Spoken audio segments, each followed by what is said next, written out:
తెలుగు. ఈరోజు మనము 10th class second language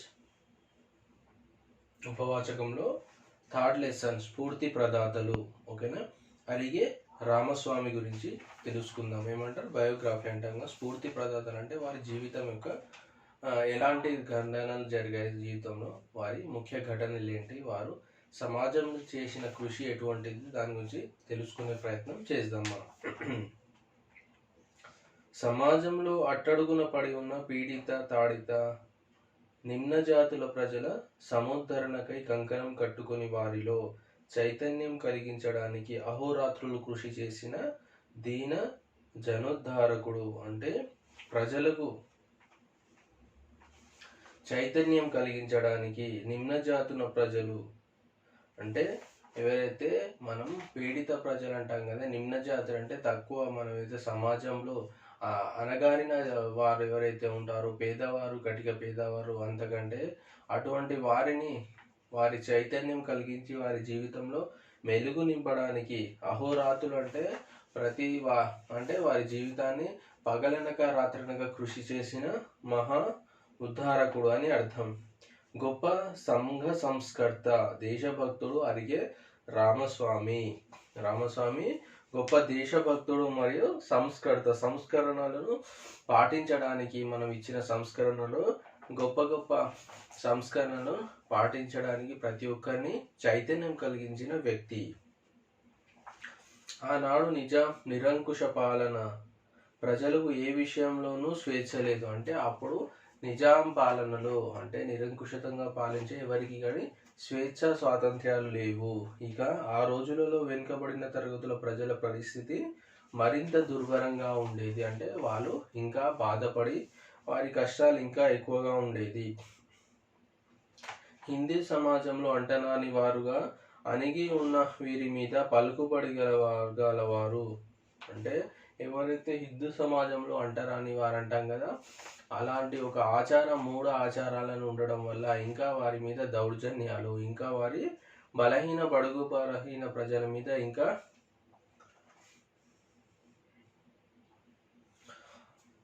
దౌర్జన్యాలు చేయడం, ఎవరు ప్రభుత్వ ఉద్యోగుల దౌష్ట్యాలు చేయడమే కాక అనేక గ్రామాలలో వారితో వెట్టి చాకిరీ చేయించుకోవడం కూడా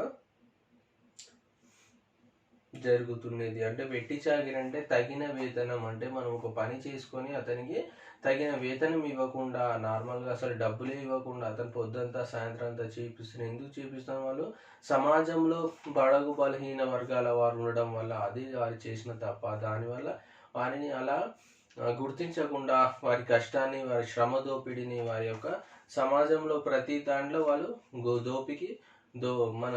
దోపిడికి గురయ్యేవారని దాని అర్థం.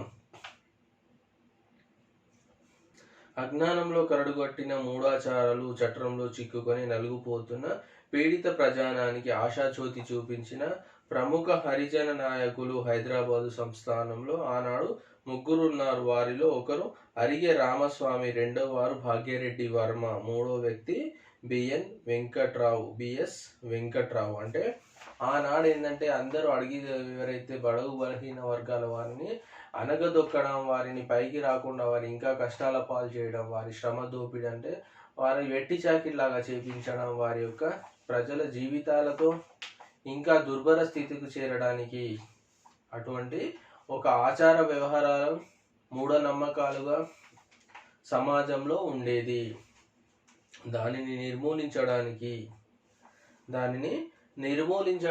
వారి యొక్క జీవితంలో చైతన్యం తేవడానికి హైదరాబాదు సంస్థానంలో ముగ్గురు ఉన్నారంటే హైదరాబాద్ యొక్క ప్రాంతంలో ముగ్గురు కృషి చేశారు. ఆ ముగ్గురు పేర్లు ఇవ్వడం జరిగింది. ఒకరు అరిగే రామస్వామి, రెండవ వారు భాగ్యరెడ్డి వర్మ, మూడో వ్యక్తి బిఎస్ వెంకట్రావు. వీరందరూ వారి యొక్క చైతన్యం రావడానికి, వారి జీవితంలో వారు కూడా ముందుకెళ్ళడానికి, వారు కష్టపడి వాళ్ళ కాళ్ళ మీద నిలబడడం, వారి జీవితంలో వెలుగు నింపడానికి చాలా కృషి చేశారు. అంటే మహనీయులు.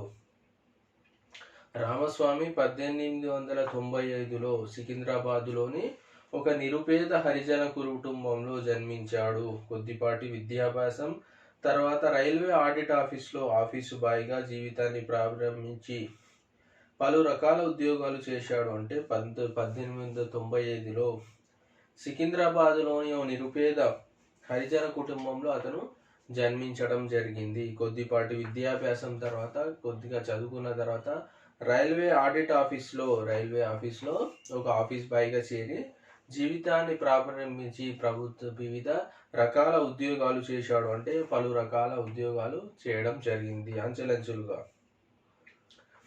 ఆయనకు చిన్నతనం నుండి ఆధ్యాత్మిక వంచన అధికం. 1912లో భూమానంద శ్రీ మందపల్లి హనుమంతరాజ యోగీశ్వరుల ప్రభావానికి లోనే వారి శిష్యుడయ్యాడు. అంటే ఆధ్యాత్మిక భావనగా ఉండేవారు అని అర్థం.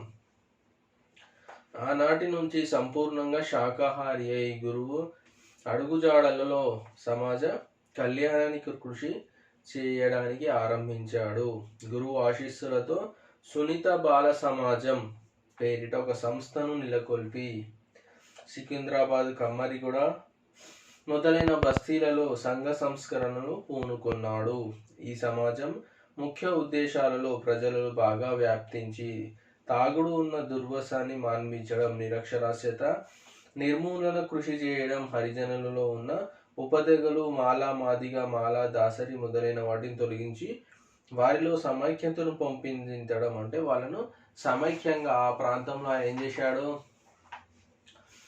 సునీత బాల సమాజం అనే సంస్థను, ఒక స్వచ్ఛంద సంస్థను ఏర్పాటు చేసి సికింద్రాబాద్లోని కమ్మరిగూడ మొదలైన బస్తీలో, అంటే కుమ్మరిగూడ ఆ బస్తీలలో మాదా మాలిగ ఎవరైతే బలగుబడిగిన వారు ఉన్నారో వాళ్ళందరినీ ఏకం చేయడం. ఉపకులాలంటే ఇది నీది నాది అని వారిలో వారిగా ఐక్యత ఉండకపోవడాన్ని గమనించి వారందరినీ ఐక్యంగా ఉండమని, ఐక్యంగా ఉంటే మనం ఏదైనా చేయవచ్చు, ముందుకు సాధించవచ్చు, ఏదైనా వారి జీవితంలో చైతన్యం నింపవచ్చు అనే ఆలోచనతో నిరక్షరాస్యులైన మరియు తాగుడుకు బానిసైన దుష్ప్రభావాలు ఎవరైతే ఉన్నారో వాటిని మాన్పించి అక్షరాస్యులు చేయడానికి, వారి నిరక్షరాస్యులు ఎవరైతే ఉన్నారో వాళ్ళకు విద్యాభ్యాసం చేయడానికి ప్రయత్నించి కృషి చేయడం.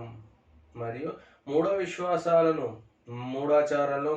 ఎక్కువ తక్కువ అనే భావాన్ని పోగొట్టడానికి కృషి చేయడం. అంటే మూఢనమ్మకాలు, మూఢ విశ్వాసాలు ఏమైనా ఉంటాయంటే ఇది తక్కువ అది ఎక్కువ, సమాజంలో ఒకరు ఎక్కువ ఒకరు తక్కువ అని వారికి వారు కట్టుబాటు పెట్టుకోవడం. అటువంటి వాటిని మూఢాచారాలను, మూఢనమ్మకాలను పారదోలడానికి, అంటే దూరం చేయడానికి తన వంతు కృషి చేయడం జరిగింది.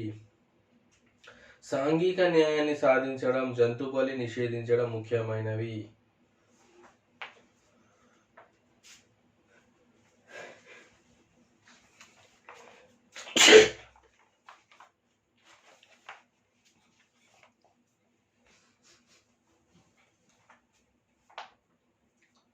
మూఢ విశ్వాసాలను, ఎక్కువ తక్కువ అనే భావాలను పోగొట్టడానికి కృషి చేయడం జరిగింది. జంతు బలిని నిషేధించడం ముఖ్యమైనవి. అంటే జంతు బలి అంటాం కదా, అటువంటి వాటిని నిషేధించడం. పూర్తిగా శాకాహారం అవ్వడం వల్ల అతను ఎవరికి?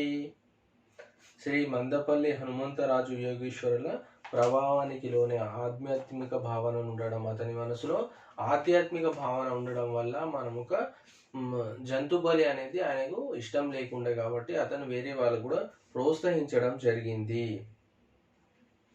రామస్వామి హరిజనులలో ఇతర వెనుకబడిన తెలుగు తరగతులు వారిలోని ఈ ఉద్దేశాలను బాగా ప్రచారం చేసి కొద్ది రోజుల్లోనే సికింద్రాబాద్లో అన్ని వర్గాల వారి మన్ననలను పొందాడు. అంటే అన్ని వర్గాల మన్ననలు అంటే మనం ఏదైనా సమాజంలో మంచి పని చేయడం వల్ల మనకు తప్పకుండా గుర్తింపు వస్తుంది. ప్రతి ఒక్కరు మనకు గుర్తిస్తారు, మంచి పని చేస్తున్నాడు, ఒకరు ప్రజలలో చైతన్యం తెస్తున్నాడు. మరియు ఎవరైతే బడుగు బలహీన వర్గాలు ఉన్నారో వారి జీవితంలో అక్షరాస్యత మరియు తాగుడు మార్పిడి ఏదైతే దుర అలవాట్లు ఉన్నాయి, చెడు అలవాట్లు ఉన్నాయి మాన్పించడానికి తన వంతు కృషి చేస్తున్నారు. కాబట్టి ప్రతి ఒక్కరి ఆదరణ పొందడం జరిగింది అని దాని అర్థం. ప్రతి బస్తీలోనూ సభలు, సమావేశాలు ఏర్పాటు చేసి ప్రజలకు మద్యపానం వల్ల కలిగే దుష్ఫలితాలను గురించి ఉపన్యాసాలు ఇప్పిస్తూ ఉండేవాడు. అంటే ఒక్కొక్క బస్తీలో, ఒక్కొక్క ప్రాంతంలో, ఒక్కొక్క వాడవాడలో ఏం చేసేది? ప్రజలకు మద్యపానం వల్ల కలిగే నష్టాలు, వాళ్ళ కుటుంబం అనుభవించే బాధలు, వాళ్ళు ఎన్ని కుటుంబాలు చిత్రాభిత్రం అయిపోతాయి. ఎందుకంటే ఒక బానిస అయిపోతారు వాళ్ళు, ఒక మద్యపానానికి బానిస అయిపోతారు. వాళ్ళ జీవితంలో వాళ్ళ కుటుంబాన్ని ఎవరిని పట్టించుకోవడరు. దానివల్ల జీవితాలు కుటుంబాలే నాశనం అవుతాయి. కాబట్టి వాటి యొక్క జరిగే దుష్పరివారాలు అంటే వారి దుర్పరివారాలు అంటే వాటి వల్ల జరిగే అనర్థాలకు అతను ఉపన్యాసాలు ఇప్పించేవాడు. అంటే అలా తిరిగి తిరిగి వాళ్లకు జాగృతం చేయడానికి ప్రయత్నించేవారని అర్థం. పారిశుద్ధ్యము దేహారోగ్యానికి సంబంధించిన విషయాల మీద కూడా ఉపన్యాసాలు ఇస్తుండేవాడు. మనం పారిశుద్ధ్యం అంటే స్వచ్ఛత, పరిశుభ్రము మరియు మన యొక్క శరీరానికి సంబంధించిన ఆరోగ్యంగా ఉండడానికి కూడా మనం ఎటువంటి జాగ్రత్తలు తీసుకోవాలి అనే దాని మీద కూడా ప్రసంగిస్తూ ఉపన్యాసాలు ఇచ్చేవాడని అర్థం.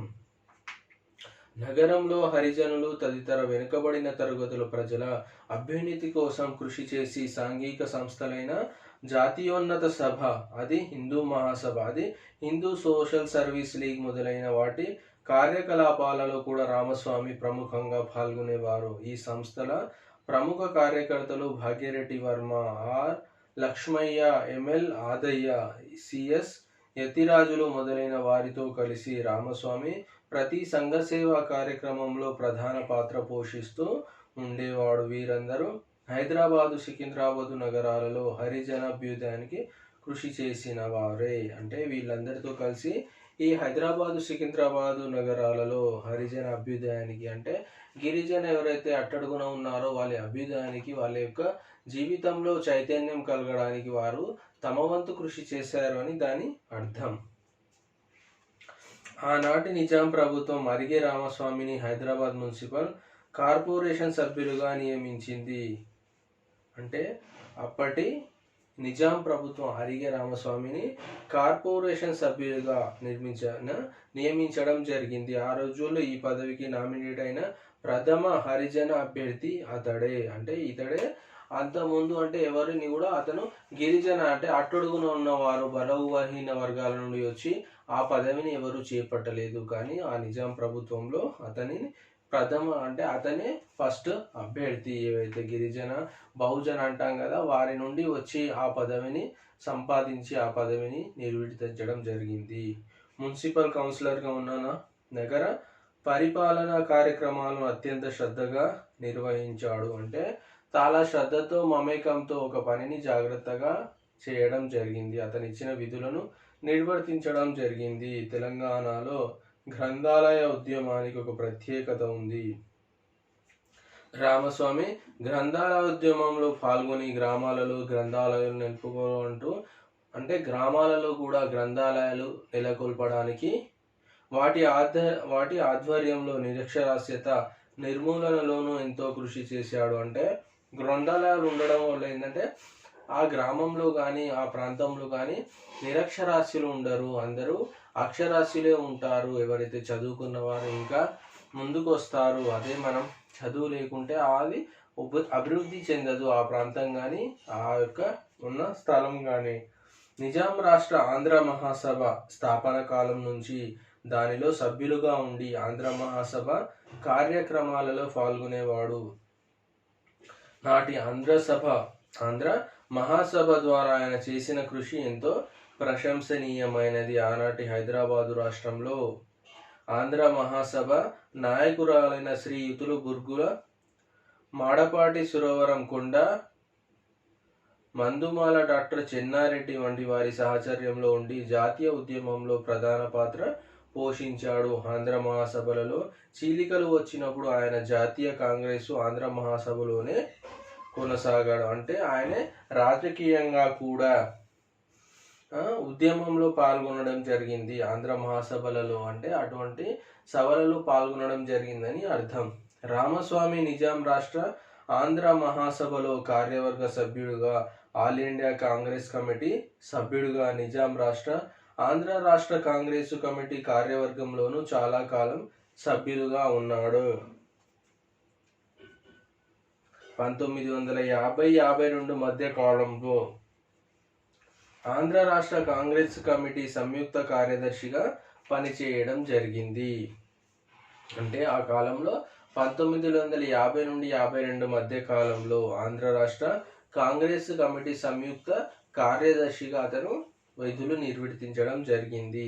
సికింద్రాబాదు మున్సిపల్ కార్పొరేషన్ సభ్యుడిగా, హైదరాబాదు జిల్లా బోర్డు సభ్యుడిగాను ఎంతో సేవ చేశాడు. ఇదంతా ఏంటంటే ప్రజల అభ్యున్నతికి, ప్రజల యొక్క చైతన్యం కలగడానికి తన వంతు కృషి చేయడం జరిగింది. ఏదైనా పదవి నిర్వర్తిస్తే దానిలో కృషిగా ముందుకు వెళ్ళడం అని దాని అర్థం.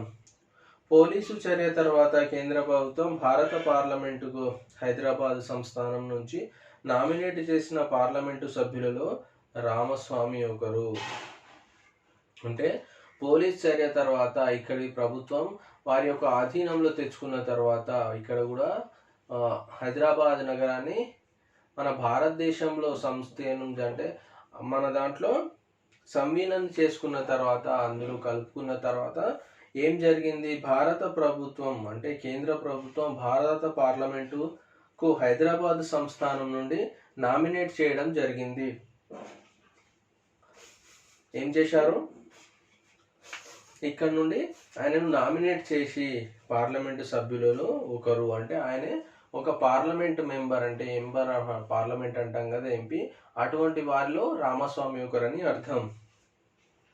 1952లో జరిగిన సాధారణ ఎన్నికల్లో వికారాబాదు ద్విసభ్య నియోజకవర్గం నుంచి జరిగిన ఎన్నికల్లో డాక్టర్ చెన్నారెడ్డి పార్టీతో అంటే డాక్టర్ చెన్నారెడ్డి గారితో పాటు హైదరాబాదు రాష్ట్ర శాసనసభకు ఎన్నికైనాడు. డాక్టర్ బుల్గుల రామకృష్ణారావు మంత్రివర్గంలో 1954 నుండి 56 వరకు ఉప మంత్రిగా పనిచేశారు.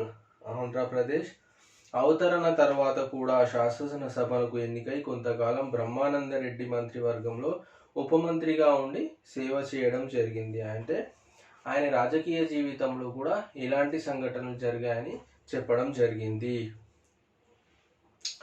తిరుమల తిరుపతి దేవస్థానం బోర్డు సభ్యునిగా నియుక్తుడై కొంతకాలం పనిచేయడం కూడా జరిగింది. అంటే తిరుమల తిరుపతి దేవస్థానం యొక్క బోర్డు సభ్యుడుగా, బోర్డు మెంబర్ అంటాం కదా, ఎన్నికై దాని కూడా కొంతకాలంగా పనిచేయడం జరిగింది. ప్రసిద్ధ గాంధేయవాది, నిరాడంబరుడు, నిస్వార్థ సేవాపరుడు, తాను విశ్వసించిన విశ్వాసాలను చిత్తశుద్ధితో ఆచరించిన స్థిర చిత్తుడు. అంటే ఆయన గాంధీయవాది, అంటే ఆయన ఎలా అహింసావాది అంటాం కదా, అటువంటి అతను. నిరాడంబరుడు, నిస్వార్థ సేవలు చేయడం, ప్రజలకు ఉన్న ఏదో ఒక చేయాలి, ప్రజల కృషికి తన వంతు సహాయం చేయడానికి ప్రతిసారి తప్పించేవాడు. తను విశ్వసించిన సిద్ధాంతాలను, తను నమ్మిన సిద్ధాంతాల గురించి విశ్వాసాలను చిత్తశుద్ధితో అమలు పరిచేవాడు, అంటే దాన్ని జాగ్రత్తగా పాటించడం జరిగింది. తాడిత పీడిత జననాయకుడే అరిగే రామస్వామి, అంటే ఎవరైతే ప్రజల నాయకుడు అంటాం కదా, అటువంటి అతను అరిగే రామస్వామి. ఆదర్శాల విషయంలో ఆయన ఎన్నడూ రాజీ పడలేదు. ఒక ఆదర్శవంతమైన జీవితం చదువుకి ఉపయోగపడాలి, సమాజంలో ప్రతి ఒక్కరికి ఆదర్శవంతమైనగా ఉండాలి, అటువంటి జీవితాన్ని గడపడానికి ప్రయత్నించాడు, ఎక్కడా కూడా రాజీ పడలేదు అన్నట్టు దాని అర్థం.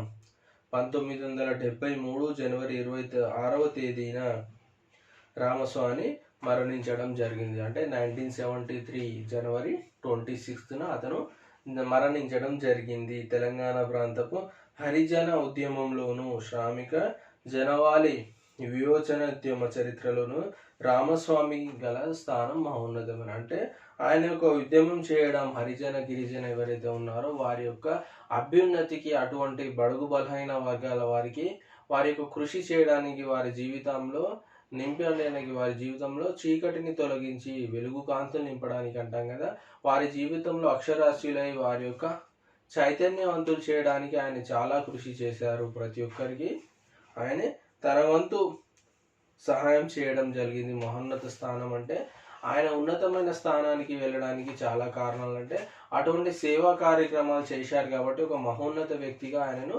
అభివర్ణించడం జరిగింది. ఇవన్నీ అరిగే రామస్వామిని. ఓకేనా, ఇప్పుడు దీంట్లో మనం క్వశ్చన్ ఆన్సర్స్ ఏమున్నాయో ఒకసారి చూద్దాం.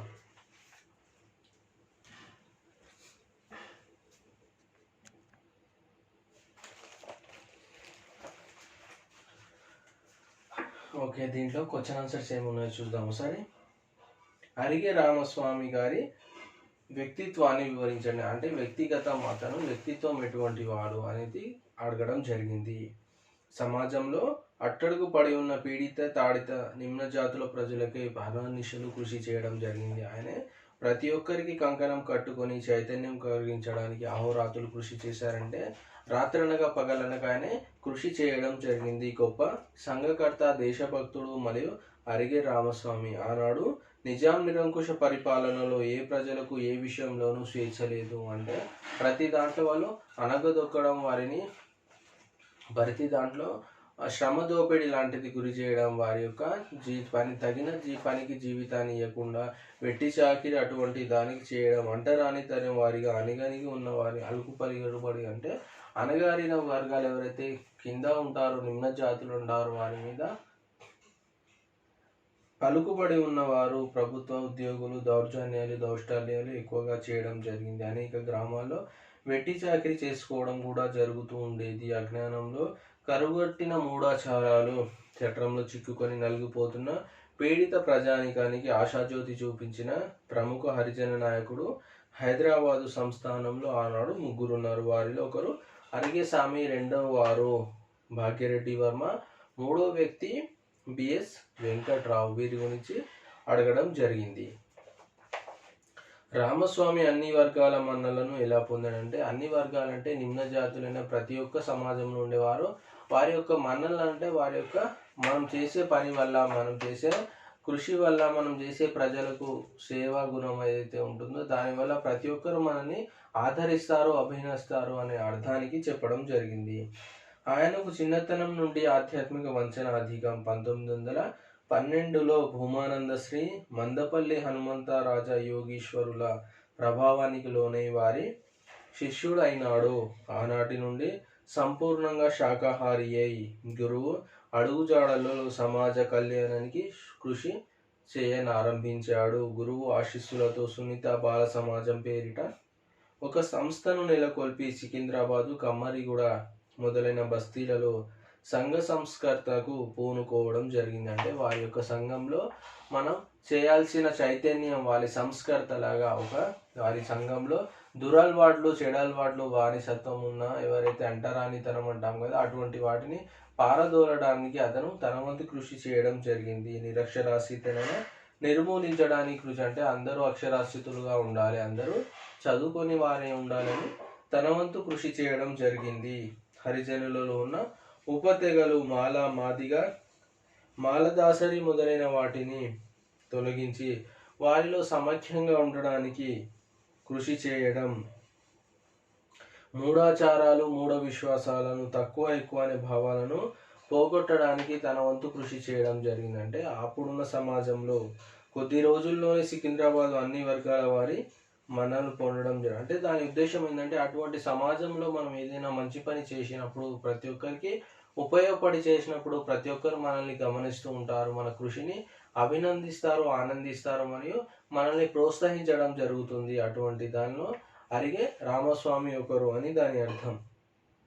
హరిజన అభ్యుదయానికి రామస్వామి చేసిన కృషి ఎటువంటిది అంటే వారి యొక్క హరిజన గిరిజన ఎవరైతే అంటామో బడుగు బలిగిన వారి యొక్క కృషి చేశారు. వారి జీవితంలో చీకటిని తొలగించి వాటిని అంటే వారి యొక్క అభివృద్ధికి తోడ్పడడం జరిగింది. తన వంతు కృషి చేయడం జరిగింది. ప్రతి బస్తీలోనూ సభలు, సమావేశాలు ఏర్పాటు చేసి ప్రజలకు మద్యపానం వల్ల కలిగే దుష్ఫలితాలను వాటి ఉపన్యాసాలు ఇస్తూ ఉండేవాడు. అంటే ఎటువంటి మనం కష్టాలను, మనం ప్రజలను దూరం చేయడం. ఎప్పుడు అక్షరాస్యులు అంటే మనం చదువుకుంటేనే మన యొక్క జీవితంలో మంచి అంటే అభ్యున్నతి జరుగుతుంది, ఒక చైతన్యం వస్తుంది, మనం ముందుకు వెళ్ళగలుగుతామని బలంగా నమ్మే వ్యక్తి అతను. కాబట్టి ప్రతి ఒక్కరికి సభలు, సమావేశాలు నిర్వహించి వారిని ఏం చేసేవారు, మన యొక్క పరిశుభ్రత అంటే మనం ఉన్న ప్రాంతంలో ఎలా పరిశుభ్రంగా ఉండాలి, మరి దేహానికి సంబంధించి కానీ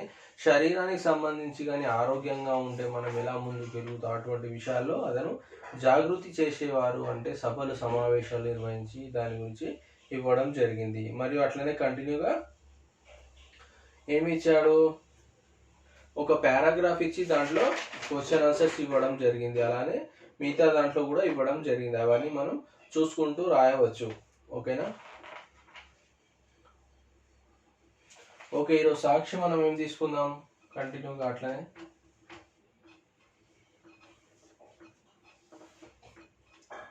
సబ్జెక్ట్ వచ్చేసి తెలుగు. క్లాస్ వచ్చి 10th. లెసన్ ఒక వాచకం. Third one. హోంవర్క్ వచ్చి first to 5. Question answers read and write. ఓకేనా? పేరెంట్స్ ఐడి, స్కూల్ ఐడికి పెట్టండి. మనం అనుకున్నట్టు 1-2 సార్లు పాఠాన్ని చదవడానికి ప్రతి ఒక్కరు ప్రయత్నించండి. అప్పుడే మనం దాంట్లో ఉన్న క్వశ్చన్ ఆన్సర్స్ కింద రాయగలుగుతాం. ఓకేనా? నెక్స్ట్ పార్ట్లో మళ్ళీ మనం కలుద్దాం.